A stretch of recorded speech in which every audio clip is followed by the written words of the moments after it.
तामर प्रणतमालिमणिप्रभाणा मद्योतकं दलितपापतमोवितानं सम्यक् प्रणम्य जिनपादयुगं युगादा वालम्बनं भवजले पततां जनानां। देवादिदेवादि ब्रह्म श्री आदिनाथ भगवान की, देवादिदेव श्री चिंतामणि पार्श्वनाथ भगवान की, पूज्य आचार्य प्रवर श्रीमान तुंग स्वामी महाराज के, गुरुनाम गुरु आचार्य भगवान श्री ज्ञान सागर जी महाराज के, संत श्रोमणी आचार्य भगवान गुरुदेव श्री विद्यासागर जी महाराज के, मुनि श्री वीर सागर जी महाराज की जय। श्लोक नंबर 15 हो गया था। अगला श्लोक ले लें 16वें नंबर का। कुछ समझना तो नहीं है ब्रह्मचर्य के ऊपर। क्या समझना है? हाँ बोलो। हाँ क्या क्वेश्चन है? हाँ पूछ लो। शाम के पेपर का पहले 4 श्लोक के ऊपर ही पेपर आएगा। 5 दिन में जो पढ़ा बस, जो पहले 5 दिन पढ़ाया था ना, वही उसी के ऊपर आएगा पेपर। हाँ तो 15वां श्लोक पूरा हो चुका है। आदिनाथ प्रभु इतने दृढ़ साधक रहे हैं कि स्वर्ग की देवांगनाएं भी जिन्हें रिझा नहीं पाई, वे भटक नहीं पाए, यानी दृढ़ ब्रह्मचर्य के पालन करने वाले, शील व्रत के पालन करने वाले रहे। आवाज नहीं आ रही है? आवाज स्पष्ट नहीं आ रही?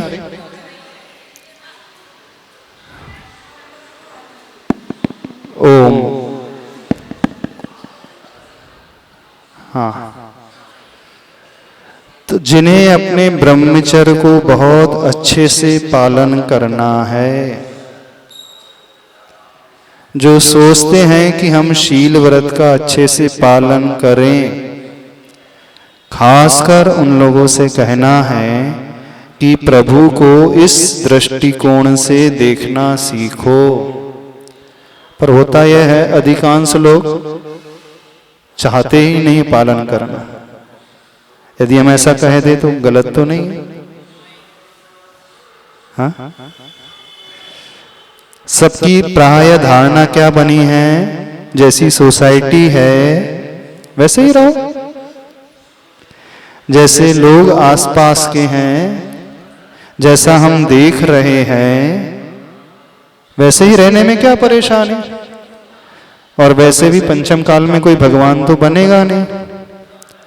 थोड़ा बहुत दोष तो चलता है, थोड़ी बहुत गलतियां हो भी जाएंगी तो क्या फर्क पड़ता है। ऐसी धारणा है कि नहीं है? कैसी धारणा? क्यों नहीं पलता व्रत? ब्रह्मचर्य शील व्रत क्यों नहीं पलता? सबसे कठिन है। चाहे वो गृहस्थ हो चाहे वो व्रती हो, दोनों के लिए। गृहस्थ का तो शील व्रत पलता ही नहीं है, ऐसा लगता है।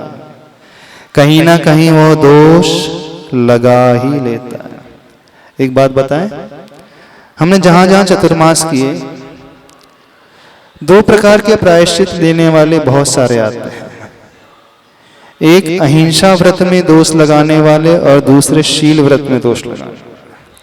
अहिंसा व्रत में कौन दोष लगाते हैं? वो एबॉर्शन वाला। और शील व्रत में उसका भी प्रायश्चित लेने वाले बहुत आते हैं, कन्फेस करके जाते हैं। तो सबसे ज्यादा खंडित होता है तो यह व्रत होता है कि नहीं? हाँ क्या समझना है उसमें बताओ, ब्रह्मचर्य के पालन में। कल किसी ने हमसे जिज्ञासा रखी थी, उस जिज्ञासा को हम आपके सामने रख दें। महाराज जी, हम लोगों के मन में तो किसी को देख करके गलत विचार नहीं आते हैं, लेकिन किसी को यदि हमें देख करके आने लगे तो हम क्या करें? अब उन्होंने दूसरे एंगल से पूछा, हमारा परिणाम खराब नहीं होता है, हमारे भाव खराब नहीं होते हैं, लेकिन कुछ ऐसे लोग होते हैं वो दृष्टि ही गलत रखते हैं, अथवा हमें देख करके उनके भाव खराब होने लगे तो हमें क्या करना चाहिए? किसी ने रखी तो थी ये जिज्ञासा, पता नहीं कौन है, ध्यान नहीं आ रहा, सामने है कि नहीं। चलो उस व्यक्ति का नाम नहीं लेते हैं, भले ही सामने हो, हम देख तो रहे हैं आ गए, पर ये जिज्ञासा उन्होंने रखी। ऐसा भी होता है? होता है। यदि ऐसा होता है, हाँ कोई कुछ कह रहा है? हाँ महाराज जी, एक उस मूक माटी में आया था कि सीता जी कह रही हैं कि रावण को कोई दोष नहीं, दोष है तो हमारे रूप को है। हाँ, ये उपादान प्रधान दृष्टि कहलाती है, उसमें सामने वाले का दोष नहीं है, जो भी दोष मेरा है। अब सीता जैसी दृष्टि तो किसी की नहीं होगी, आज की महिलाओं की, आज की स्त्री की तो कोई नहीं। हाँ, शूर्पणखा जैसी हो सकती है। शूर्पणखा जानते हो, नाम सुना है ना? अथवा जैनागम में चंद्रनखा नाम मिलता है, ऐसी कुछ नाम मिलता है। हाँ, चंद्रनखा। तो एक दृष्टि सीता की थी और एक दृष्टि उस शूर्पणखा अथवा चंद्रनखा की थी। सीता की दृष्टि में क्या आया? रामचंद्र जी के अलावा कोई नहीं आया, और दूसरे पात्र शूर्पणखा की दृष्टि में लक्ष्मण जी भी आ गए, है ना? लक्ष्मण को देख करके उनके भाव खराब हो गए, बिल्कुल भाव खराब हो गए थे, और उन्होंने प्रस्ताव रखा था, लेकिन लक्ष्मण जी तो चरित्रवान व्यक्ति थे, उन्होंने उस प्रस्ताव को ठुकरा दिया। अन्य मतों में ये बात आती है कि लक्ष्मण ने शूर्पणखा की नाक काट ली थी तलवार से। हिंदू रामायण में जो आती है ना, उसमें क्या वर्णन आया? लक्ष्मण जी ने अपनी तलवार से शूर्पणखा की नाक काट दी। लेकिन जैन रामायण में क्या आया? क्या कोई क्षत्रिय व्यक्ति किसी स्त्री पर प्रहार कर सकता है? अब एक बात बताओ, जो राजा है, क्षत्रिय है, शलाका पुरुषों में है, महापुरुष है, वो शस्त्रों से, तलवार से किसी स्त्री की नाक काट सकता है? आप बताओ, हो सकता है? हाँ, माइक से बोलना। नहीं, क्षत्रिय जो होते हैं, स्त्री, बालक और वृद्ध निहत्थे पर कभी प्रहार नहीं करते। और अगर लिमिट क्रॉस हो जाए तो समझा सकते हैं, लेकिन फिर भी प्रहार शस्त्र से नहीं करेंगे। ये तो नीति है, वाक्य, नीति वाक्य है। सामने वाला भले ही कितना भी क्यों ना गिर जाए, तो भी पर वो उसकी हद तक तो स्वयं नहीं गिरेंगे, दूसरे ढंग से समझा देंगे। तो वैष्णव धर्म में आता है कि लक्ष्मण जी ने उनकी नाक काट ली, लेकिन जैन रामायण में क्या आया? उनकी नाक नहीं काटी। फिर भी लोक में प्रचलित तो है कि लक्ष्मण ने नाक काट दी। तो कैसे? यदि कोई स्त्री किसी पुरुष के सामने जाए और कुछ निवेदन करे, प्रणय निवेदन करे, और सामने वाला पुरुष उसे ठुकरा दे, तो इससे ज्यादा इंसल्ट इस स्त्री की हो नहीं सकती है। तो जब इंसल्ट हो गई तो ऐसा लगता है कि उसकी नाक ही कट गई। यानी आपने कुछ कहा और वो प्रस्ताव ठुकरा दिया गया। आपकी कोई आकांक्षा थी, सामने वाले ने उसे स्वीकार नहीं किया, तो उसे क्या फील होता है? तो मेरी इंसल्ट हो गई। इंसल्ट का अर्थ क्या हुआ? जैसे बोले नाक कट गई उसकी। तो हुआ यही था कि लक्ष्मण जी ने उन शूर्पणखा के प्रस्ताव को ठुकरा दिया था। कौन से प्रस्ताव को? प्रणय निवेदन, यानी वो उसे चाहने लगी थी, उनसे विवाह का प्रस्ताव रख दिया था। लेकिन क्षत्रिय जो होते हैं वो किसी शादीशुदा स्त्री से विवाह नहीं करते, उसे छूते भी नहीं है। तो उस प्रस्ताव को उन्होंने एक सिरे से रिजेक्ट कर दिया था। जब रिजेक्ट कर दिया तो क्या होगा? नाक कट गई थी कि नहीं? हाँ, तो इसी प्रसंग को लेकर के अन्य जगह वो ये आ गया कि लक्ष्मण ने नाक काटी, पर जैनागम में क्या आया? इस प्रकार से शूर्पणखा की नाक कटी थी। अंतर समझ में आया? जी समझ में आ गया? महाराज जी, एक जिज्ञासा है। हाँ, जैसे अरेंज मैरिजेज में लड़कियों को देखने के लिए या लड़कों को देखने के लिए परिवार जाते हैं, तो जिस समय किसी एक का किसी के लिए प्रस्ताव गया, तो लड़के या लड़की के मन में उसकी तस्वीर को देख के या उससे एक बार मिल के तत्संबंधी भाव आया। फिर बहुत सारे इश्यूज होते हैं, बहुत सारे फैक्टर होते हैं कि कई बार वो संबंध नहीं हो पाते। हाँ, कई बार तो ऐसे भी केसेस आए हैं, प्री वेडिंग शूटिंग हो गई। हाँ, तो हाँ, प्री वेडिंग शूटिंग होने के पश्चात फिर वो रिश्ता प्रस्ताव जो रिजेक्ट हो गया। हाँ, ऐसे भी केस सुनने में आए। पहले पक्की हो गई और प्री वेडिंग शूटिंग हो गई, वे दोनों घूम करके भी आ गए, महीने भर बाहर रह करके भी आ गए और सब कुछ हो गया, और उसके बाद कैंसिल हो गई डील। तो उस समय दोनों के मन में तत्संबंधी भाव आए भी। हाँ। फिर वो शादी तक वो क्रिया नहीं पहुंची। हाँ। फिर दोबारा दूसरी जगह हाँ। पुनः वो संबंध गए और फिर वो हुआ। हाँ। तो उस स्थिति में क्या शील में लड़के और लड़की दोनों को दोष अरे लगा? ये तो बहुत बड़ी बात है। अभी तो हम जो कह रहे हैं, जो ऑलरेडी शादीशुदा हैं वो तो बच जाए। वहां तो उन्होंने अभी कोई बंधन स्वीकारा ही नहीं था, वो तो बहुत अर्ली स्टेज थी। महाराज जी, भाव वो तो सिलेक्शन आ गया ना। नहीं, वो तो अर्ली स्टेज थी, वो तो एक प्रोसेस है, उसमें वो इतना दोष नहीं है। अभी तो जो मुख्य दोष है उसकी बात कर रहे हैं, जो ऑलरेडी गृहस्थ धर्म में प्रवेश कर चुके हैं। वे लोग अपने स्वदार संतोष व्रत का पालन कर लेते हैं, यानी अपने ही पत्नी अपने ही पति तक सीमित रहते हैं, मन से, वचन से और काय से, तीनों से। अब आप कहोगे महाराज जी काय से तो रह जाते हैं, लेकिन मन वचन की कोई गारंटी नहीं है ना। महाराज जी, इसमें सबसे ज्यादा दोष प्रदर्शन की चाह से लगता है। जो हम पूछ रहे हैं सही है ना, काय से तो बच जाते हैं कथनचित, लेकिन मन और वचन की गारंटी नहीं है ना। पूछ लो, क्या पूछ लो। आप तो रोज डेली टीवी देख रहे हो, मोबाइल सर्च कर रहे हो, फिर कुछ मोबाइल में क्लिपिंग आ जाती है और आपकी दृष्टि वहीं रुक जाती है। इसका क्या अर्थ है? इसका क्या अर्थ है? इसका तो सीधा सा वही अर्थ है ना।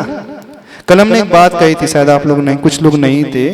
एक सूत्र आता था तत्व सूत्र में, शेषः स्पर्श रूप शब्द मनः प्रविचारा, यानी प्रविचार जो है, वेदना का प्रतिकार जो है, मैथुन संज्ञा का प्रतिकार जो है, सिर्फ फिजिकली होता है ऐसा किसने कह दिया? वर्बली भी होता है, मेंटली भी होता है, देखने से भी होता है। आगम कह रहा है स्पर्श रूप शब्द मन, चार चीज बताई उसमें, टच करके भी होता है। आज एक बहुत समाज की कुरीति बता दे। आप कहोगे महाराज जी हम खुल्लम खुल्ला आप बोल देते हो सारी की सारी बातें, बता दे, माइक से बोल दे। एक्स्ट्रा मैरिटल अफेयर्स, हाँ, एक्स्ट्रा मैरिटल अफेयर मीन्स विवाहेतर संबंध। शादी किसी से की है, संबंध किसी और से बन रहे हैं, बहुत धड़ल्ले से चलने लगा है। बड़े बड़े शहरों में, बड़े बड़े शहरों में, और गांव भी अछूते नहीं है इसमें। ये मत समझना कि आप छोटे से शहर के हों, छोटे से कस्बे के हों तो हम लोग तो बहुत सुरक्षित हैं, दूध से धुले हुए हैं एकदम। दूध के धुले हों कि छाछ के धुले हों, तो खुद ही देख लेना कैसे धुले हों। दूध से नहाए हों कि छाछ से नहाए हों। लेकिन एक बहुत बड़ी कुरीति जो है फैलने लगी है समाज में, एक्स्ट्रा मैरिटल अफेयर्स फैलने लगी है कि नहीं? खासकर जो वर्किंग वुमेन रहती हैं, husband and wife both are, जब वर्किंग, दोनों वर्किंग रहते हैं।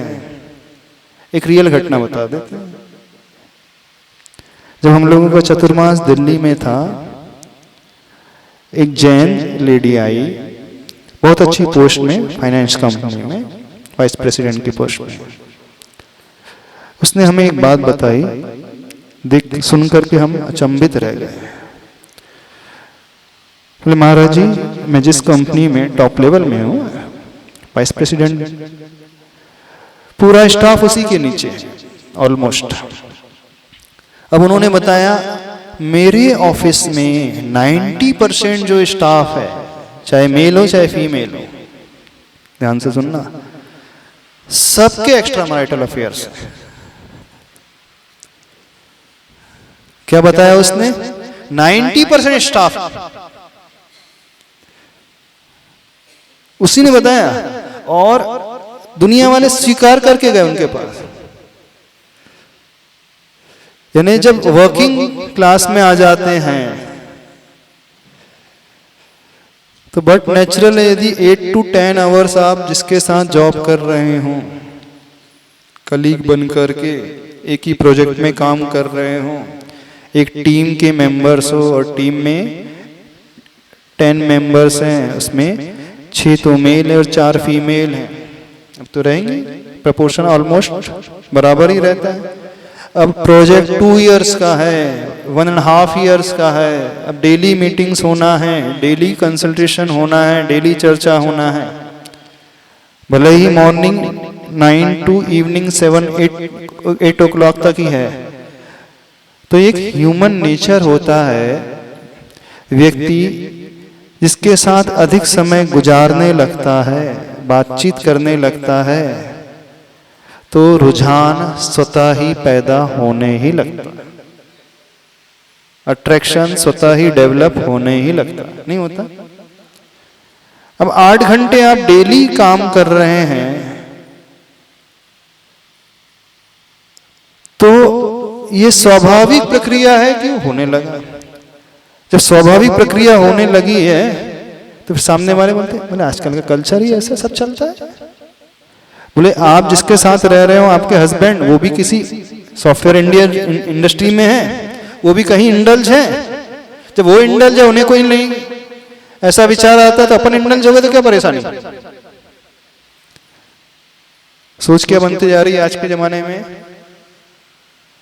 देखना सोच कैसी बिगड़ती जा रही है।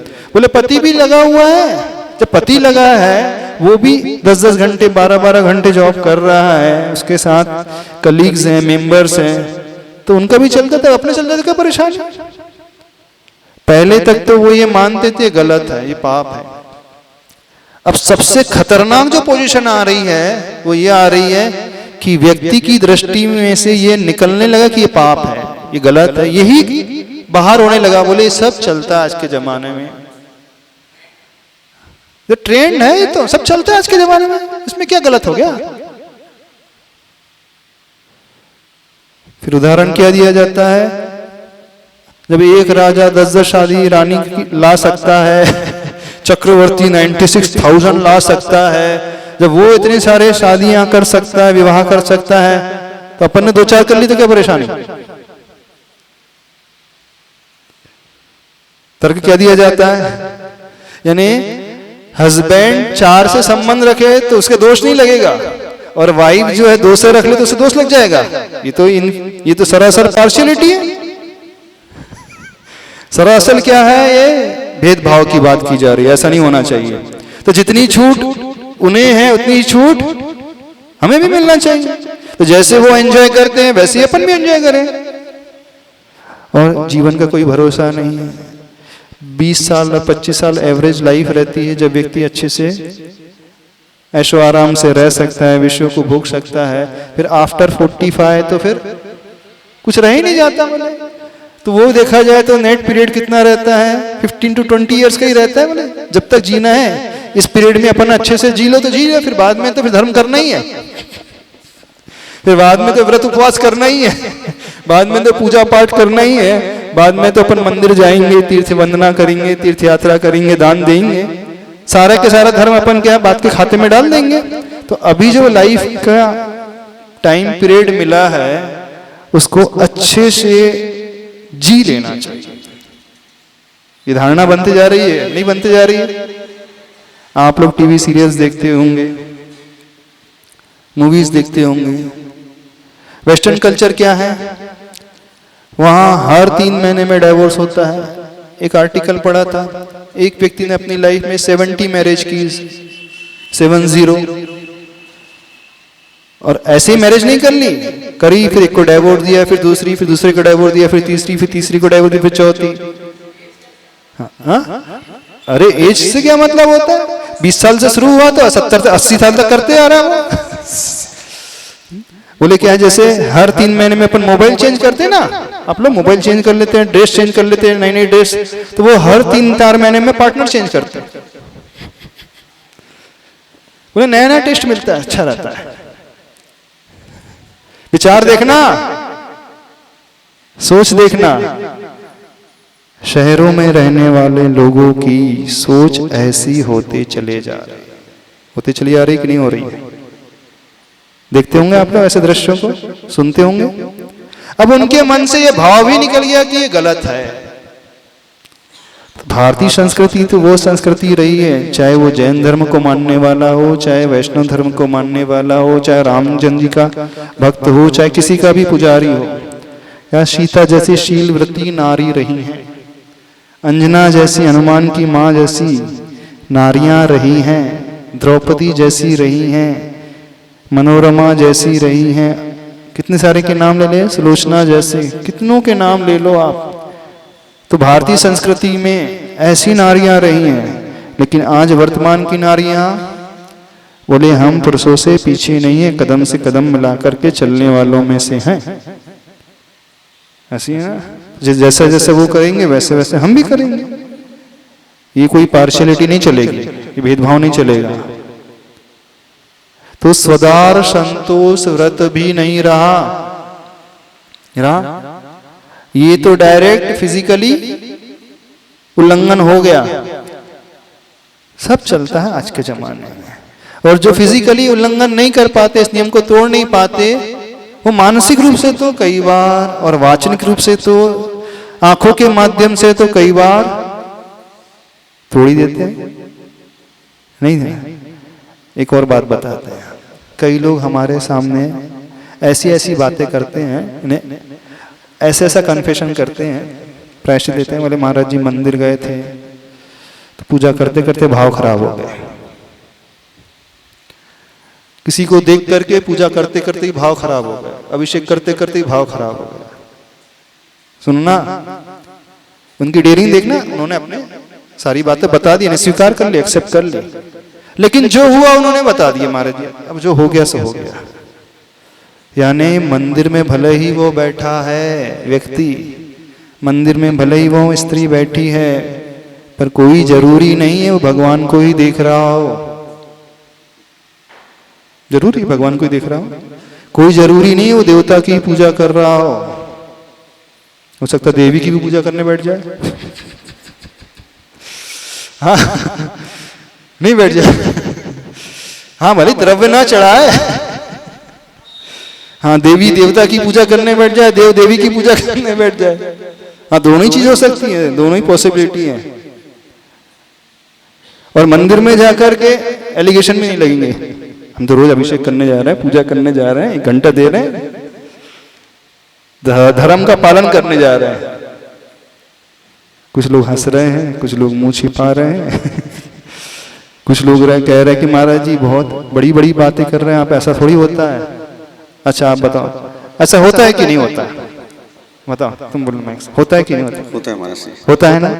कई लोग हमारे पास आकर के कह के गए, यानी हम ऐसे ही नहीं कह रहे हैं, ये हम अनुभव से कह रहे हैं। लोगों ने हमारे सामने आकर के स्वीकारा, फिर वाकायदा नियम भी लिया कि अब आगे से हम दृष्टि को अच्छी बना करके रखेंगे।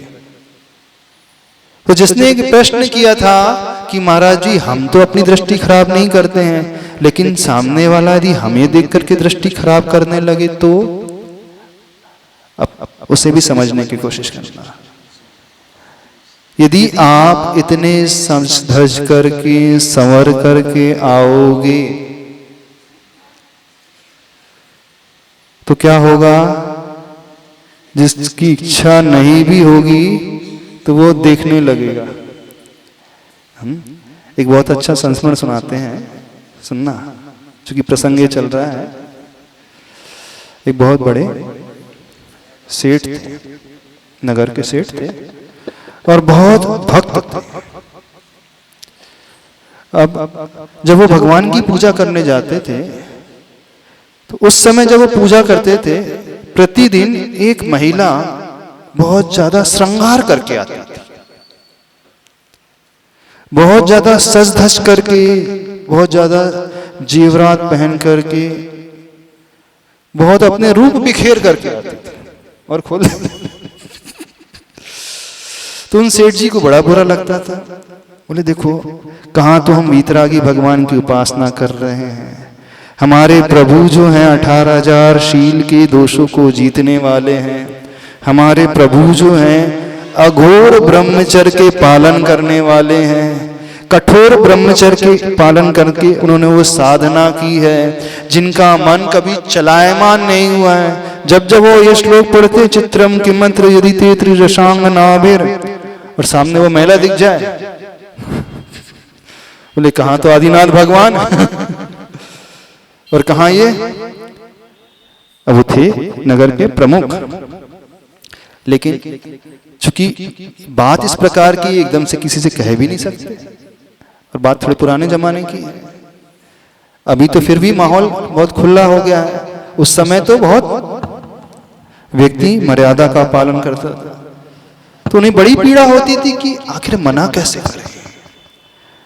जब बहुत दिन बीत गए, एक दिन उन्होंने एक युक्ति निकाली और अपनी सेठानी से कहा, देखो कल तुम्हें जब मैं अभिषेक करने पूजन करने जाऊं तो तुम्हें बहुत अच्छे से श्रृंगार करके आना है। जितना अधिक श्रृंगार तुम कर सकती हो, जितनी सुंदर साड़ी तुम पहन सकती हो, जितनी ज्यादा ज्वेलरी तुम पहन सकती हो, वो शादी वाली ज्वेलरी। पत्नी को बड़ा आश्चर्य हुआ, ये क्या हो गया सेठ जी को?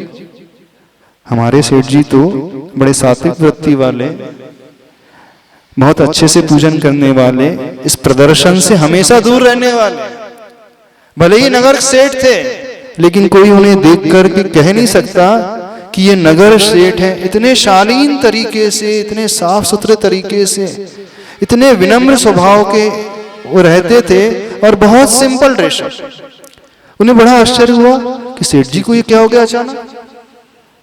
जो अभी तक हमसे मना करते थे कि मंदिर में बहुत शालीन तरीके से जाना चाहिए, ऐसी वैसी वेशभूषा पहन करके नहीं जाना चाहिए, खुद वो उल्टा बोल रहे हैं कि कल तुम्हें श्रृंगार 16 श्रृंगार करके मंदिर आना। अब सेठ जी ने कहा तो सेठानी मना नहीं कर पाई। बोले ठीक है, पतिदेव ने कहा तो अपन कैसे मना करें।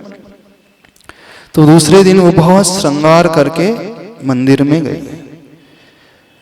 सेठ जी ने उसी समय बुलाया था जब वो महिला श्रृंगार करके आती। तो देखा कि वो महिला भी आ गई और सेठानी भी आ गई। महिला तो वहां बैठ करके पूजा कर रही थी। अब सेठानी आती है तो पीछे से ही सेठ जी बोलते हैं, ये कौन वेश्या के जैसे श्रृंगार करके मंदिर में आ गई है? क्या शब्द उन्होंने बोला? वीतरागी प्रभु के चरणों में ये कौन सी ऐसी स्त्री इतने धस करके श्रृंगार करके आ गई? अब जैसे ये शब्द सेठानी ने सुना तो उसकी तो हालत खराब। एक तो सेठ जी ने स्वयं कहा था कि श्रृंगार करके आना है, और जब मैं श्रृंगार करके आया हूं तो भरी सभा में सब लोगों के बीच क्या कह दिया, इतना श्रृंगार करके कौन आ गया? तो उसकी तो हालत ही खराब हो गई। अब किसी स्त्री को कोई ये वर्ड कह दे, कितनी बड़ी बात। तो वो सुन नहीं पाई, तुरंत वो उल्टे पैर लौट करके जाती है और कोप भवन में जाकर के रोते ही रहती। सेठ जी जैसे ही पूजन करके घर पहुंचते तो देखते क्या सेठानी तो बड़ी नाराज है, रो रही है। तुरंत जाकर के क्षमा याचना करते, मुझसे बड़ी गलती हो गई, मुझे तो ऐसा नहीं कहना था। बोले ये तो बताओ, आपने बुलाया कि तो श्रृंगार करके? बोले देखो वो जो महिला आती थी मैं उससे तो कह नहीं सकता था कि श्रृंगार करके नहीं आना चाहिए। मैंने तुम्हें इसलिए कहा था कि जब तुम श्रृंगार करके आओगी तो तुम्हारे बहाने वह महिला भी सुन लेगी और कल से वह सही नियम का पालन करेगी, सात्विक दृष्टि को, सही वेशभूषा को धारण करके प्रतिदिन जिनालय में आएगी। तो मेरा कोई उद्देश्य तुम्हें ठेस पहुंचाना नहीं था, मेरा उद्देश्य तो एकमात्र उस वर्ग को शिक्षा देना था। बाद में जाकर के इस बात को उन्होंने समाज के सामने भी रखा कि मैंने जो डांटा अपनी सेठानी को जानबूझ करके डांटा, ताकि जो लोग इस प्रकार से आ रहे हैं मंदिर में, वो मंदिर में आकर के मंदिर की शालीनता बिगाड़े ना, मंदिर को मंदिर ही रहने दें, मंदिर को रैंप वॉक ना बनाएं। मंदिर को पूजा का स्थल ही रहने दें। किसकी पूजा का स्थल? प्रभु की पूजा का स्थल ही रहने दें, देवी की पूजा का स्थल ना बनाएं।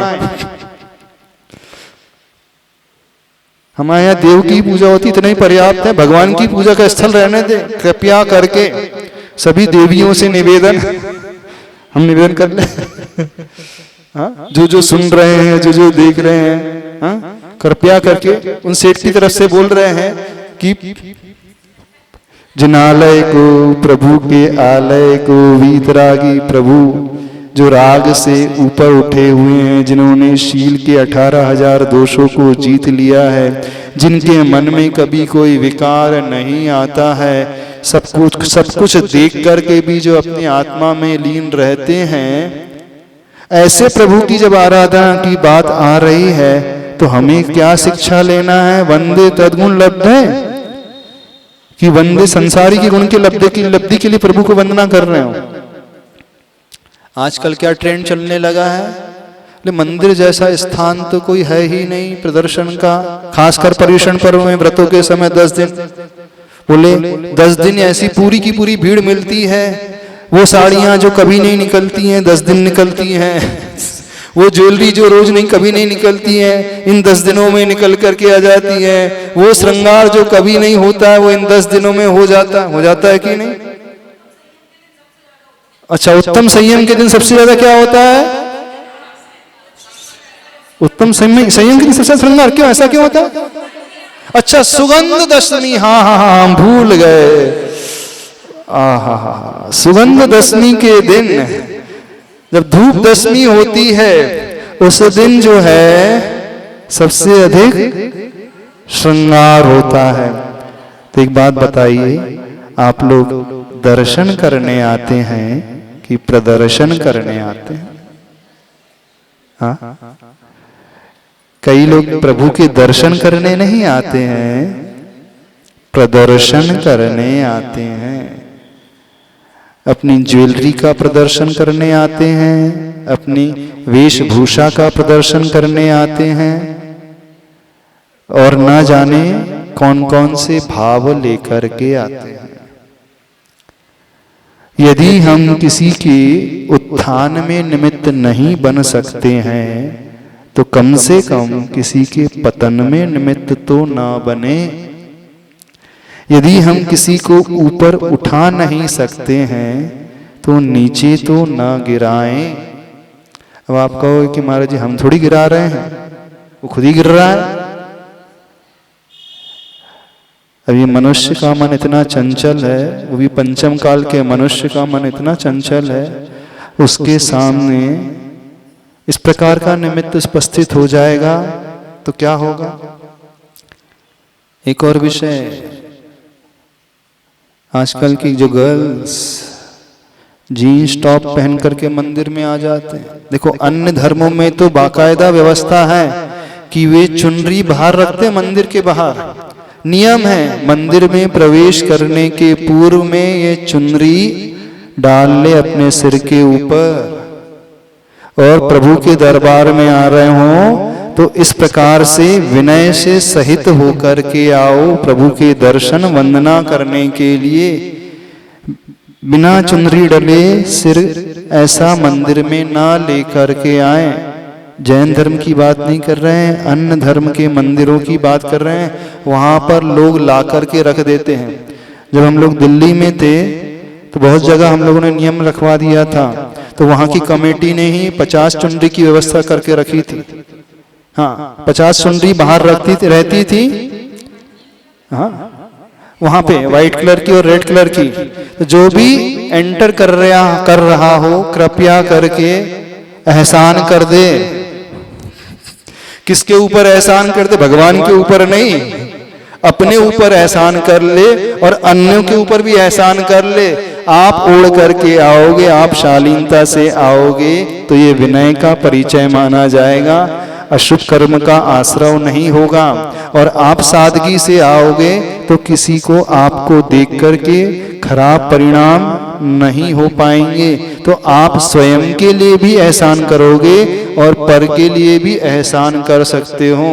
स्वयं का भी उद्धार कर लोगे और पर का भी उद्धार कर सकते हो। करते हो यहाँ के लोग? महाराज जी हम पुराने जमाने के थोड़ी हैं, नए जमाने के हैं, मॉडर्न जमाने के हैं। कॉलेज में पढ़ा हुआ है हमने।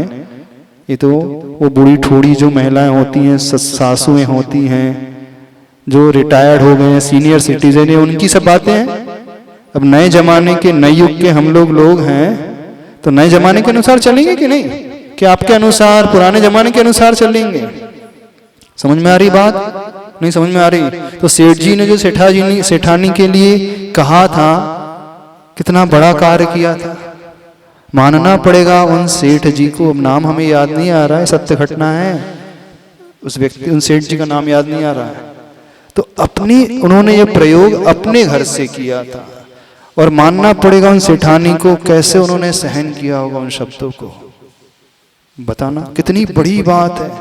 तो धर्म की प्रभावना, स्थितिकरण, किसी को उपदेश देना, उसकी हृदय तक उस शिक्षा को उतारना आसान काम नहीं होता है, बहुत बड़ा कार्य होता है। व्यक्ति को बहुत कुछ सहन करना पड़ता है, बहुत कुछ झेलना पड़ता है, तब कहीं जाकर के सामने वालों को शिक्षा मिलती है। तो जो लोग ये कहते हैं कि महाराज जी हमारे परिणाम तो अच्छे रहते हैं, लेकिन दूसरों के परिणाम खराब हो जाएं तो हम क्या करें? इतना तो कर सकते हो कि सादगी से आ जाओ, कि नहीं कर सकते? ये इतना भी नहीं कर सकते। अब वो कोई फिर कहे कि महाराज जी हम तो एकदम सिंपल रहते हैं, एकदम सादगी से रहते हैं, फिर भी आ जाए तो परिणाम खराब हो जाए तो क्या करो? क्या करा जाए? बताना। ऐसी भी जिज्ञासा है किसी की? हम तो बहुत सिंपल रहते हैं, कोई सस्ते धस्ते नहीं है, कोई श्रृंगार नहीं करते हैं, बिल्कुल सिंपल रहते हैं, फिर भी हमें देख करके किसी के भाव खराब हो जाएं तो क्या करा जाए? क्या किया जाए? प्रथमान युग में ऐसे भी उदाहरण आते, दृष्टांत आते हैं, जो बहुत ज्यादा सुंदर महिलाएं रही हैं, फिर उन्होंने इतनी साधना की उपवास के माध्यम से कि अपने शरीर को क्रश कर लिया। इसका अर्थ नहीं कि हम आप लोगों से कह रहे कि आप भी उपवास करो। तो जितने वो साधना करते चले गए, तो उपवास करते चले गए, शरीर थोड़ा थोड़ा क्षीण होने लगा। और जब क्षीण होने लगा तो वो सुंदरता जो पहले की थी, वो उसमें थोड़ी सी कमी आने लगी।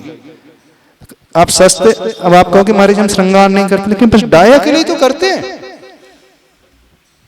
हाँ, बस बालों को, उसमें भी कोई सेंट नहीं, शैम्पू नहीं, तेल नहीं, सिर्फ वो भी डाई भी नहीं, बस काली मेहंदी ही लगाते हैं, उससे ज्यादा कुछ नहीं करते। क्यों लगाते हैं वो काली मेहंदी? थोड़ा सा पूछ रहे हैं, क्यों लगाते हो? पति को दिखाने के लिए। आगम में आता है स्त्री का श्रृंगार होता है एकमात्र पति के लिए होता है। आगम में ये वर्णन आता है।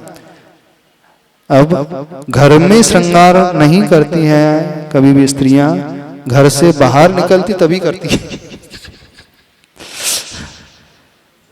समझना इस बात को।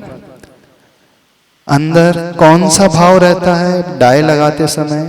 सही से बताना, कौन सा भाव रहता है? काली मेहंदी लगाते समय कौन सा भाव रहता है?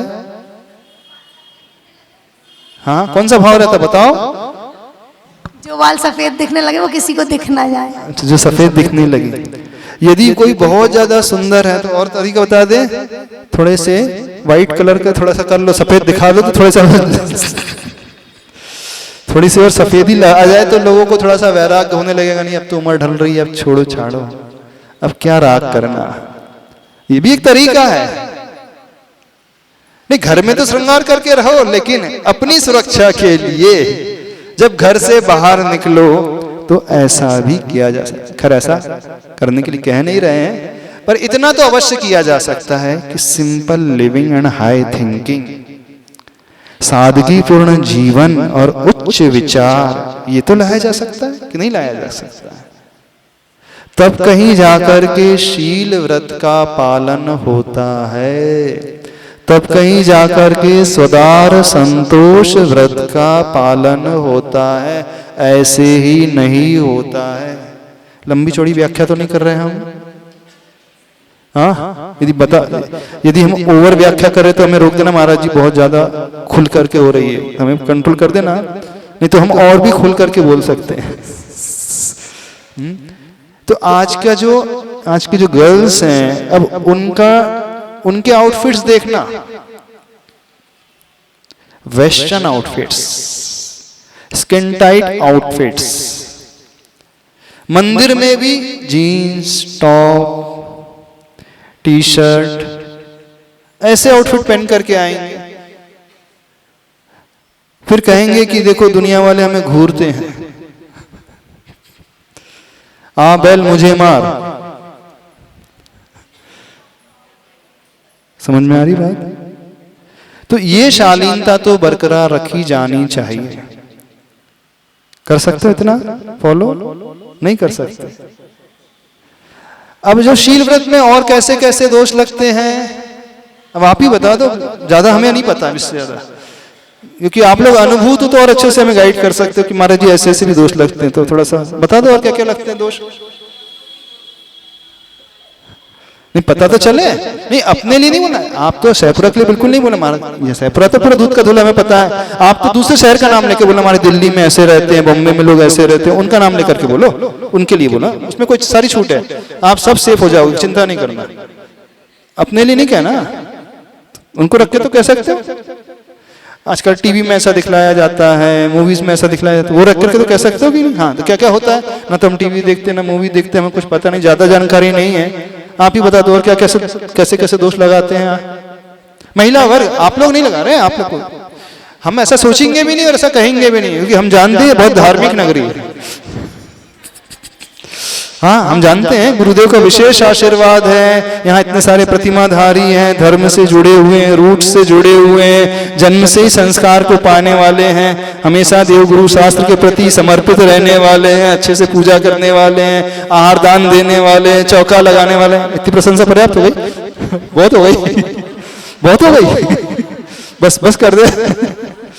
हाँ, अब बताना और कौन कौन से दोष लगाते हैं पुरुष वर्ग, आप ही बता दो।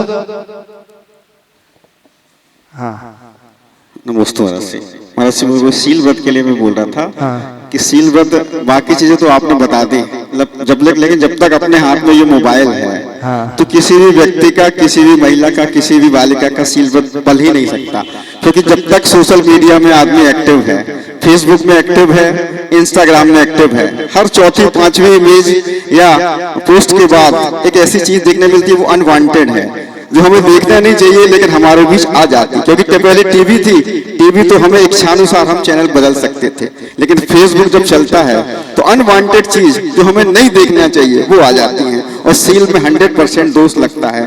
और हम श्रावक तो ठीक है महाराज श्री, हम आजकल देखते हैं कि सारे ब्रह्मचारी, जितने ब्रह्मचारी भाईचारे सबके फेसबुक अकाउंट बने हुए हैं, और सारे लोग फेसबुक में इतने एक्टिव हैं, इंस्टाग्राम में इतने एक्टिव हैं, उनके सील की हमें लगता है कि कैसे रक्षा होती होगी, आप मार्गदर्शन दें। और हम सोशल मीडिया का कैसे समुचित उपयोग करें, उसका भी आप मार्गदर्शन दें। बहुत ज्वलंत समस्या आपने उठाई है, बहुत ज्वलंत प्रश्न। एक संस्मरण और सुना देते हैं आपको, बड़ा गजब का संस्मरण है। जब हम लोग दिल्ली में थे एक मुनि महाराज हमें मिले अन्य संघ के। उन्होंने जो हमसे कही बात वो हम आपके सामने रखते हैं, और नाम नहीं लेंगे मुनि राज का, क्योंकि उस बेल्ट में रहने वाले साधु भी सबके पास मोबाइल रहते हैं, बहुत सारे लोग एसी यूज करते हैं, इस प्रकार की चर्या करते हैं। तो उन्होंने जो बात कही वो दिल को छू गई। उन्होंने कही, महाराज जी मुझे दीक्षा लिए हुए 20 साल हो गए लगभग। जब मैंने दीक्षा ली थी, गृहस्थ अवस्था में दीक्षा ली थी, गृहस्थ थे पूर्व में, मेरी चर्या बहुत अच्छी, क्योंकि थे वो बुंदेलखंड के ही करके उस बेल्ट में पहुंच गए। मैं इस बेल्ट में रहने लगा, यहाँ जैसे जैसे साधु मिलने लगे उनसे मैं भी थोड़ा प्रभावित हो गया। अन्य साधु मिलने लगे, वो बोलते हम लोग मोबाइल रखते हैं, बोले बिना मोबाइल के आज के जमाने में चलता नहीं है, स्वाध्याय में सहूलियत हो जाती है, बोले भक्तों को कॉल करना है, भक्तों को आशीर्वाद देना है तो इजी हो जाता है, बोले इसके बिना आज के जमाने में चलता नहीं। तो उनकी देखा सीखी मैंने भी मोबाइल रख लिया। देखना उन्होंने जो बात बताई अंदर से बताई, और 15 दिन तक मैं भी मोबाइल यूज करते रहा। लेकिन जब 15 दिन बीत गए तो मैंने महसूस किया ये तो सब गड़बड़ होते जा रहा है। मैंने पूछा क्या हो रहा है? बोले जब से मैंने मोबाइल यूज किया, अब मोबाइल यूज करने के बाद उसमें नेट फैसिलिटी भी, नेट भी यूज करना ही पड़ता है, और जब नेट यूज करने लगा तो मैं क्या देखता हूं, मैं प्रवचन सुनने के लिए कोशिश कर रहा हूं, अथवा किसी को कॉल कर रहा हूं, किसी को मैसेज भेज रहा हूं, तो नीचे एक ऐड आ गई, और वो ऐड अलग प्रकार की ऐड थी। फिर थोड़ी देर बाद 1-2 घंटे बाद फिर मैंने खोला, फिर देखा थोड़ी देर तो अच्छा रहा, फिर एक ऐड आ गई। तो मैंने उसी समय उस मोबाइल को तोड़ दिया, अलग नहीं किया, उसी समय मैंने मोबाइल को तोड़ दिया। मैंने बोला यदि मेरे पास मोबाइल रहेगा तो मेरा तो ब्रह्मचर्य पल ही नहीं सकता, इस कारण मैं आज से ही मोबाइल को छोड़ देता हूं। उन्होंने जो बात बताई, बोले ये रहेगा तो संभव ही नहीं कि मेरा शील व्रत, ब्रह्मचर्य व्रत का निर्दोष पालन हो जाए। उन्होंने जो बात कही, उन्होंने स्वीकारा मेरी गलती थी, जो कार्य मुझे नहीं करना चाहिए था, मैं भी प्रभावित हो गया अन्य लोगों से, और उनको देख करके मैंने ये रख लिया। 15 दिन तक रखा, लेकिन 15 दिन के बाद उसे मैंने फेंक दिया, तोड़ करके अलग कर दिया। और वो दिन और आज का दिन है, उसके बाद से मैं कभी करता ही नहीं हूं, इससे कोसों दूर रहता हूं, और सबको मैं सलाह देता हूं इससे बच करके रहना। यदि जीवन में व्रतों का पालन अच्छे से करना चाहते हो, आचार्य गुरुवर के शिष्य नहीं थे वो, आचार्य श्री के शिष्य नहीं थे, अन्य संघ के वो साधु थे, लेकिन उनकी जो निश्चलता थी उन्होंने स्वीकारा। तो ये बात हम कह रहे हैं, यदि आपके पास मोबाइल है और बहुत फ्रिक्वेंट आप यूज कर रहे हैं, फ्रिक्वेंटली बहुत रेगुलर यूज कर रहे हैं, बहुत अधिक यूज कर रहे हैं, ये तो नेक्स्ट टू इम्पॉसिबल है कि आप अपने मन को बचा करके रख पाओ। गलत तो नहीं कर रहे? कोई कितना बड़ा भी दृढ़ प्रतिज्ञा वाला हो, भीष्म प्रतिज्ञा करने वाला भी क्यों ना हो, ऐसा संकल्प लेने वाला भी क्यों ना हो, वो भी यदि इस निमित्त को अपने पास रखेगा तो गारंटी है वो नहीं बच पाएगा, निर्दोष रूप से पालन कर नहीं पाएगा। यदि उसे निर्दोष पालन करना है तो अपने आप को उससे दूर उसे अवश्य करना होगा, उसके बिना संभव नहीं है। अब आप कहोगे कि महाराज जी मोबाइल के बिना भी संभव नहीं है, सारी पढ़ाई मोबाइल से हो रही है, बिजनेस मोबाइल से हो रहा है, बैंकिंग सारी मोबाइल से हो रही है, ऑर्डर देना है मोबाइल से हो रहा है, परचेसिंग मोबाइल से हो रही है, मार्केटिंग मोबाइल से हो रही है, और धर्म भी फलाने महाराज जी के प्रवचन है, हाँ ऑनलाइन प्रवचन है, ऑनलाइन शांति धारा है, ऑनलाइन अभिषेक है, और क्या है एग्जाम, हाँ बोले इसके। तो देखो ये तो हम भी समझते हो कि समय के अनुसार जैसे टेक्नोलॉजी का युग आता जा रहा है, व्यक्ति यदि ये सोचे कि मैं टेक्नोलॉजी को पूरी तरह छोड़ दूं और व्यापार करूं, जिंदगी बसर करूं, तो संभव हो नहीं सकता। अब आपको बैलेंस बनाना सीखना होगा। आपको ऐसा रास्ता खोजना होगा कि कम से कम उसका उपयोग करें और आवश्यकता पड़ने पर उपयोग करें, और जब आवश्यकता ना हो तो उससे बचने की कोशिश करें, और उपयोग भी सदुपयोग करें। सदुपयोग भी हो सकता है। मोबाइल में ये भी फीचर्स आते हैं, आप ऐसी ऐड को ब्लॉक कर सकते हो, बिल्कुल कर सकते हो, थोड़ा सा आपको पे करना पड़ेगा। जैसे यूट्यूब, अभी यूट्यूब प्रीमियम भी आता है, आपने उसे सब्सक्राइब कर लिया, हो सकता है तो ऐड ही नहीं आएगी उसमें आपके पास। हाँ, भले ही वो चार्ज 100 रुपीज रहेगा, वॉटेवर जो रहेगा। तो यदि आप सेफ बचना चाहते हो, हमको किसी ने बताया था महाराज जी ऐसे भी यानी ऐसी भी फीचर्स हैं, ऐसे भी सॉफ्टवेयर हैं जो आपके बच्चों को भी सुरक्षित रख सकते हैं। यदि उनके हाथ में भी मोबाइल दे रहे हो तो इस तरह से ऐसी साइट्स को ब्लॉक कर दिया जाए, ऐसे नंबर्स को ब्लॉक कर दिया जाए, ऐसी ऐड को ब्लॉक कर दिया जाए, तो एक हद तक आप बच सकते हैं। दूसरा तरीका, उसमें एक टाइम लिमिट भी होती है। हाफ एन आवर के बाद अपने आप वो नेट बंद हो जाएगा। हाफ एन आवर के बाद अपने आप उससे बाहर आ जाओगे, वो सो ही नहीं करेगा। यानी बिजनेस के लिए करना है तो एक ये भी फीचर है। तो बच्चों को दे रहा हूं तो एक टाइम लिमिट के साथ कि आफ्टर 10:30 इवनिंग में, उसके बाद वो नेट अपने आप ही बंद हो जाएगा।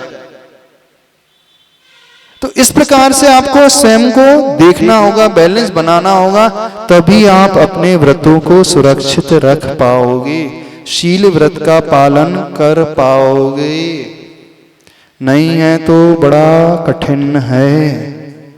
तो हम जिस बात को कह रहे थे अभी, तो खैर कम से कम मंदिर में गुरुओं के पास आ रहे हो, आहार दान के लिए जा रहे हो, पूजन विधान में बैठ रहे हो, पर्युषण पर्व का जो अवसर आता है, व्रतों का जब अवसर आता है, दीपावली है, महावीर जयंती है, अन्य पर्व आते हैं, कम से कम सादगी पूर्वक आया करो।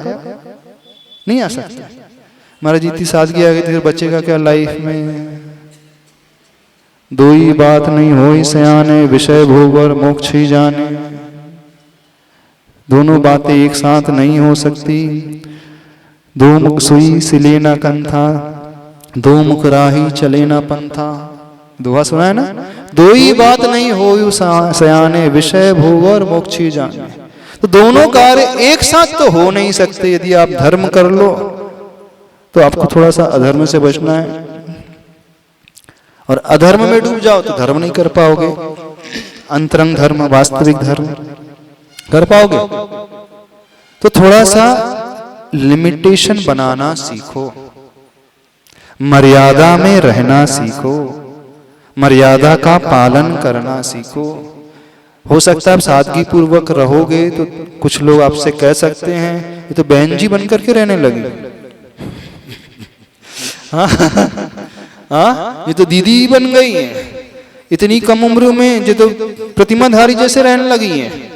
हो सकता है आपको सुनने के लिए मिले।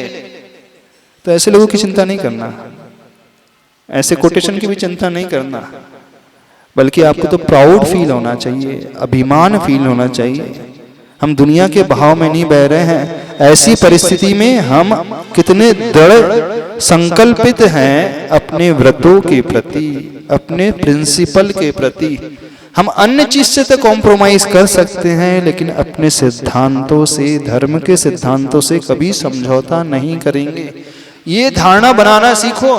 तो कोई आपसे कुछ कहे तो आपको डिमोटिवेट नहीं होना है, इंफीरियरिटी कॉम्प्लेक्स नहीं लाना, दीनता का भाव नहीं लाना है कि लोग हंसेंगे, बल्कि आपको तो ये भाव लाना है कि देखो ऐसी स्थिति में हम कितने अच्छे से रह रहे हैं।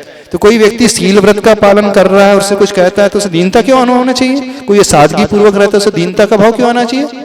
उसे तो लगना चाहिए कि हम इतने अच्छे से जीवन जी रहे हैं, इतने अच्छे तरीके से। तो कभी भी दूसरों की बात सुनना नहीं, दूसरों की मानना नहीं, क्योंकि दुनिया तो ऐसी ही है, उनको तो इसी प्रकार से।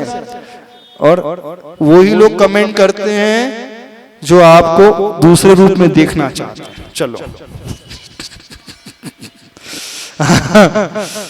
समझना, जो ऐसे कमेंट करते हैं इसका मतलब है उनके इंटेंशन में भी कुछ ना कुछ इस प्रकार का चल रहा है कि वो भी आपकी सादगी पसंद नहीं करते हैं, आपका दूसरा ही रूप पसंद कर रहे हैं। यानी उनके मन में भी कुछ ना कुछ छल अवश्य रहता है। समझ में आ रही बात? नहीं समझ में आ रही? प्रश्न का उत्तर क्लियर हुआ कि नहीं हुआ? जिन्होंने प्रश्न रखा था, जिज्ञासा रखी थी, कौन सा प्रश्न था? हमें अपने व्रतों में दोष नहीं लगाना है, प्लस हमें इस प्रकार से नहीं रहना है कि हम इसमें निमित्त बन जाएं। महाराज जी फिर भी यदि हो जाए तो, फिर भी सामने वाले के भाव खराब होने लगे तो, ये प्रश्न और आ सकता है। अब हम उतना ही कर सकते जितना हमारे हाथ में है। फिर भी अब रावण की दृष्टि खराब हो गई तो उसमें क्या कर सीता? तो सीता ने तो पूरी मर्यादा का पालन किया। अब कर्म का तीव्र उदय है तो उससे हम नहीं रोक सकते, लेकिन जो हमारे हाथ में है उसे तो हम रोक ही सकते कि नहीं रोक सकते। सबसे कहना है दृष्टि को बदलना सीखो, खासकर मंदिर में आकर के। तो मंदिर में प्रभु की ही पूजा किया करो, अन्य देवी देवताओं की पूजा बिल्कुल नहीं करना। पूजा कई प्रकार से भी होती है, जरूरी नहीं अष्टद्रव्य से ही पूजा होती है, आरती से भी पूजा होती है, शब्दों से भी पूजा होती है, देखने से भी पूजा होती है कि नहीं? तो ऐसा नियम ले लो सभी लोग। कौन सा नियम? ना स्त्री वर्ग देवों की पूजा करेंगे, ना पुरुष वर्ग देवियों की पूजा करेंगे, सिर्फ वीतरागी भगवान की पूजा करेंगे। कैसे? मन से, वचन से और काय से, तीनों से। कठिन है नियम, कठिन तो है, आसान नहीं है। आसान नहीं समझना इसको। यही वही व्यक्ति पाल सकता है जो इस प्रकार की सोच लाएगा, जो नियम से बंध जाएगा, जो संकल्पित हो जाएगा, वो तो बहुत अच्छे से पालन कर लेगा, उसमें उसे कोई दोष नहीं लगेगा। लेकिन जो नियम से नहीं बनता है, जो संकल्पित नहीं होता है, उसके फिसलने की संभावना बहुत अधिक रहती है। इस बात को समझना। यदि नियम का चक्र हमने चारों तरफ पैदा कर दिया, सुरक्षा चक्र बना लिया, तो जैसे सुरक्षा चक्र में वो प्राणी सुरक्षित रहता है, ऐसे ही नियमों में हम सभी भी सुरक्षित रह सकते हैं। ठीक है? समझ में आ गया ब्रह्मचर्य का कैसे पालन करें? कि और डिटेल में खोलना है। वैसे टॉपिक ऐसा है कि जितना लंबा खींचता चला जाएगा, तो खुल जाए तो अच्छा है, सोच रहे हैं। कम से कम सबके काम आ ही जाएगा कि बहुत सारी ऐसी बातें व्यक्ति करता नहीं है, लेकिन दृष्टि उस ओर जाती भी नहीं है। यानी उसका इंटेंशन खराब हो ऐसा नहीं है, लेकिन वह सोचता ही नहीं है कि ऐसा भी मेरे कारण कुछ गलत हो सकता है। तो इस बात का ध्यान रखें। समय आपका हो गया है। बोलिए आचार्य परमेष्टि गुरुदेव श्री विद्यासागर जी महाराज